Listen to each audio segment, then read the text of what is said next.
de hoje constitui-se numa série contínua de temas que eu vou abordar sobre o cenário político internacional nesse século XXI.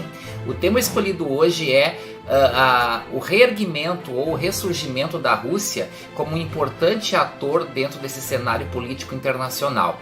É importante que a gente, nessa abertura, nessa introdução, situe que logo após a dissolução da União Soviética nos anos 90, a Rússia ingressou numa profunda crise econômica, inflação, queda do poder de compra e problemas que até então não afligiam a sociedade russa, como por exemplo falta de escolas, de moradia e principalmente a queda no padrão de vida, se acentuaram. Mais que isso, a Rússia não encontrava o seu caminho, porque tudo aquilo que ela perseguiu durante décadas foi por terra e ela teve que num primeiro momento, numa primeira década, passar por um processo de transição que foi muito doído para a população russa, que teve a sua autoestima muito baixa a partir desse período e o sentimento de perda, né, que a sociedade russa teve em enxergar a situação caótica pela qual o seu país passou a atravessar.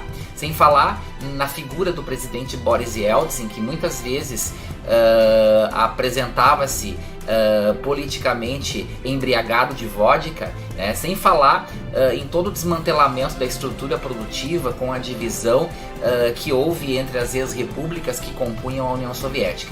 Eis que surge então Vladimir Putin nos anos de 2000.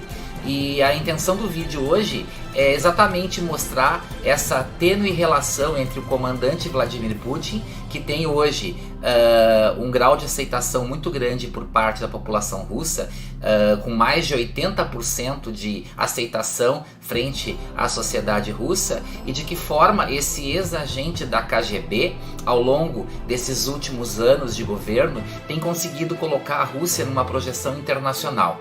É bom dizer e apontar que ele se reelegeu pela quarta vez e assumiu o quarto mandato em 2018, indo até 2026. Então ele vai ser o segundo mandatário com maior tempo na frente do poder da Rússia. Com 25 anos vão se completar em 2026 que ele assumiu o poder.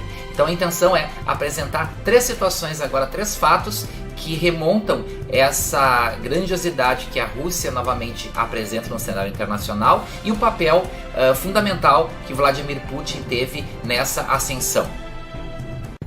Vladimir Putin é considerado o grande restaurador da Rússia. Sem dúvida, nos seus últimos anos de governo, ele conseguiu resgatar a autoestima do povo russo, sem falar na melhoria contínua dos indicadores socioeconômicos, inclusive a questão da diminuição da pobreza extrema pela qual a população do país apresentava, a reestruturação econômica, a projeção internacional que a Rússia passou a ter com os seus setores bélico, espacial e principalmente de hidrocarbonetos, que conseguiu então dar essa sustentação econômica para que o presidente conseguisse fazer as reformas necessárias. Por incrível que pareça, a Rússia hoje é um país capitalista.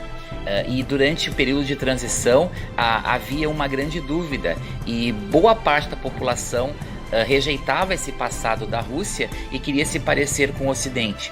Hoje, o que a gente enxerga na população russa é o contrário, tanto que a Rússia ela não se identifica com Europa ou com região alguma, eles se identificam como uma civilização própria. Então, o ego e o discurso nacionalista ele é muito forte e Putin consegue a proeza de construir uma identidade nacional em uma sociedade hoje que é tão étnica e culturalmente diversa como a Rússia. Isso não quer dizer que tudo são mil maravilhas no país. Na realidade, a Rússia ela é denunciada por problemas relacionados a direitos humanos e aos tratos em relação às minorias étnicas e à população GLBT. No entanto, a maioria da população, mais de 80%, apoia de forma irrestrita, porque o sentimento nacional ele brota hoje com tanto fervor que a população ela tem esse apreço à figura do Vladimir Putin, tanto que ele foi reeleito pela quarta vez e vai governar até 2025. Um outro aspecto que identifica os russos com a figura do seu comandante é o cenário econômico pelo qual a Rússia atravessa hoje e o medo dos anos de 1990. Por que o medo dos anos de 1990? Foi exatamente aquele período de transição em que a Rússia deixou de ser socialista e tudo foi privatizado. Nessa onda de privatizações surgiu uma classe emergente dos novos ricos, muitos deles os burocratas. E boa parte da população da Rússia passou a conviver com coisas que não conhecia, como a miséria, como a fome, como a falta de moradia. Com Putin, a economia da Rússia voltou a crescer. O PIB per capita, para vocês terem uma ideia, ele cresceu tanto que alcançou em 2015 o valor recorde de 16 mil dólares, o equivalente hoje a 52 mil reais na nossa moeda aqui do Brasil. A proporção de russos que viviam na pobreza passou de 33,5 em 92 para 13,4 em 2016. E a Rússia, em 2018, ela passou a ser o maior mercado em potencial de artigos de luxo da Europa, né? Então, quer dizer, a Rússia hoje, ela dá passos largos de reestruturação econômica, mesmo com algumas sanções que os americanos fizeram no período posterior à anexação da Crimeia na Ucrânia.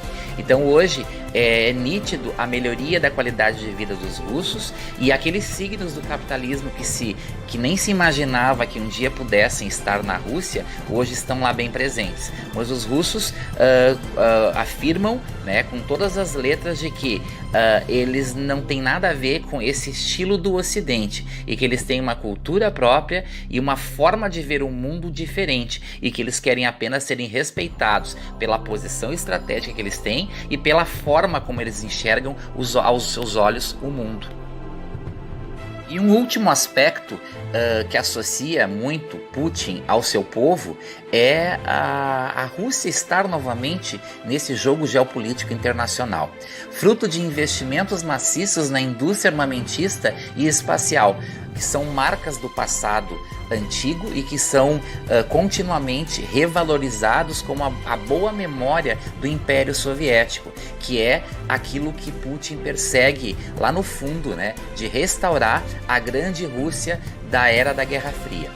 Sem falar nos grandes eventos esportivos que Putin desenvolveu nesses últimos anos para projetar a Rússia aos olhos do mundo e mostrar um pouco do país. Destaco aqui a Olimpíada de Inverno de 2014 no balneário de Sochi e a Copa do Mundo de 2018, ano passado, que sem dúvida levou os olhos do mundo a voltar-se para a Rússia. E no campo político, sem dúvida, a gente vai identificar aqui algumas situações bem consistentes. A intervenção na Síria, que foi exitosa e que hoje recoloca a Rússia dentro do cenário do Oriente Médio. A anexação da Crimeia, que trouxe, né, para o território russo uma parte da Ucrânia, que um dia foi parte da União Soviética, né? O que foi usado para essa anexação? Um plebiscito em que a maioria da população que lá vive, que é de origem russa, optou em ir para o lado dos russos, e que não é aceito pela Ucrânia e nem pelo Ocidente, que enxerga nessa anexação uma provocação que poderia levar a Rússia a se aglutinar no leste europeu e reconquistar ex-repúblicas, formando aquele grande império.